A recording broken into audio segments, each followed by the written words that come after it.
Saya akan menjelaskan mengenai imunisasi TT atau yang disebut dengan imunisasi tetanus toksoid. Nah, imunisasi ini tidak hanya diberlakukan untuk ibu hamil saja, namun pada pasangan yang akan menikah juga diberlakukan imunisasi TT ini minimal sebulan satu kali untuk melakukan pada kedua pasangan ini. Nah, gunanya tersendiri itu untuk pasangan yang akan menikah itu agar nanti ketika mempunyai anak terhindar dari penyakit tetanus ini. Dan ada beberapa manfaat lain mengenai tetanus ini. Yang pertama itu menghindari infeksi kuman dari tetanus pada vagina. Kemudian mencegah terjadinya tetanus pada ibu. Terus melindungi bayi yang lahir dari tetanus. Mengapa screening genetik perlu dilakukan saat kehamilan? Karena screening ini salah satunya untuk mendeteksi adanya kelainan kromosom atau kelainan bawaan. Misalnya seperti kelainan cacat jantung, tungkai pendek, atau IQ rendah. Nah, pentingnya memeriksa itu sejak dini agar bayi yang lahir itu dapat terhindar dari yang namanya kelainan genetik ini. Pemeriksaannya dapat dilakukan dengan USG, tes darah, atau kombinasi keduanya.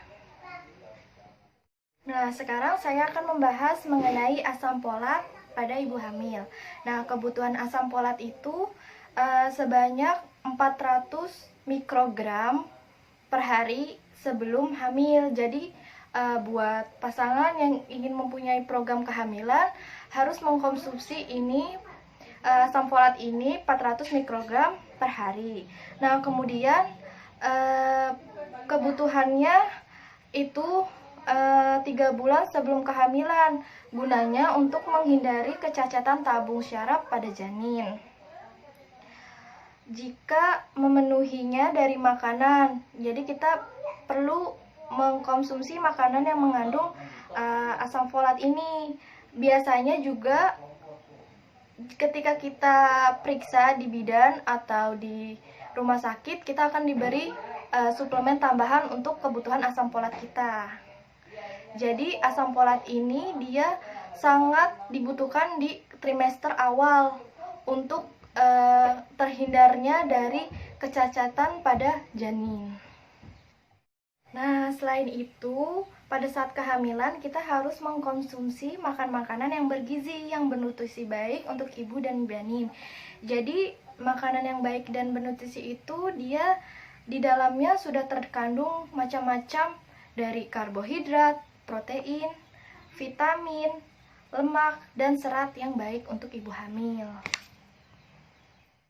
Kemudian ibu hamil juga perlu menghindari minum-minuman yang mengandung alkohol dan merokok karena ini sangat berdampak berbahaya bagi ibu hamil maupun janinnya. Salah satu dampaknya itu bisa menyebabkan kematian pada janin ketika lagi di kandungan.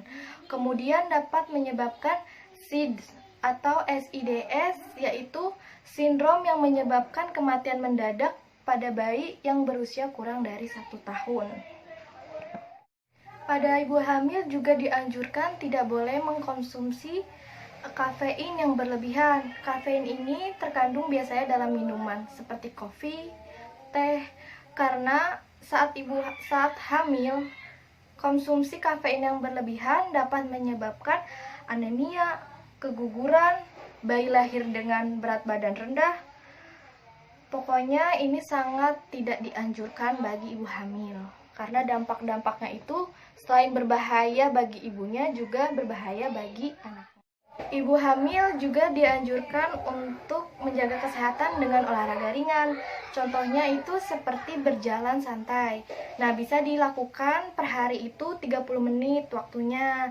Atau juga ibu bisa dianjurkan senam kehamilan atau yoga untuk menjaga kesehatan ibu dan janin selama kehamilan. Selain itu, ibu hamil juga harus melakukan pemeriksaan secara teratur terhadap kesehatan gigi. Kenapa seperti itu? Karena pada saat kehamilan, Hormon pada ibu hamil itu mengalami perubahan. Nah, hormon itu berpengaruh terhadap kesehatan pada gusi. Jadi gusi itu menjadi rentan. Jadi dianjurkan untuk melakukan pemeriksaan secara rutin. Stres pada ibu hamil biasanya sering terjadi. Nah, bagaimana cara menghindarinya itu? Kita bisa menghindarinya itu dengan hiburan kecil yang membuat hati kita menjadi senang, seperti menghirup udara segar, berjalan-jalan, terus juga rutin minum air putih, istirahat yang cukup, dan jangan terlalu dibebani dengan banyak pikiran, karena itu dapat memicu stres.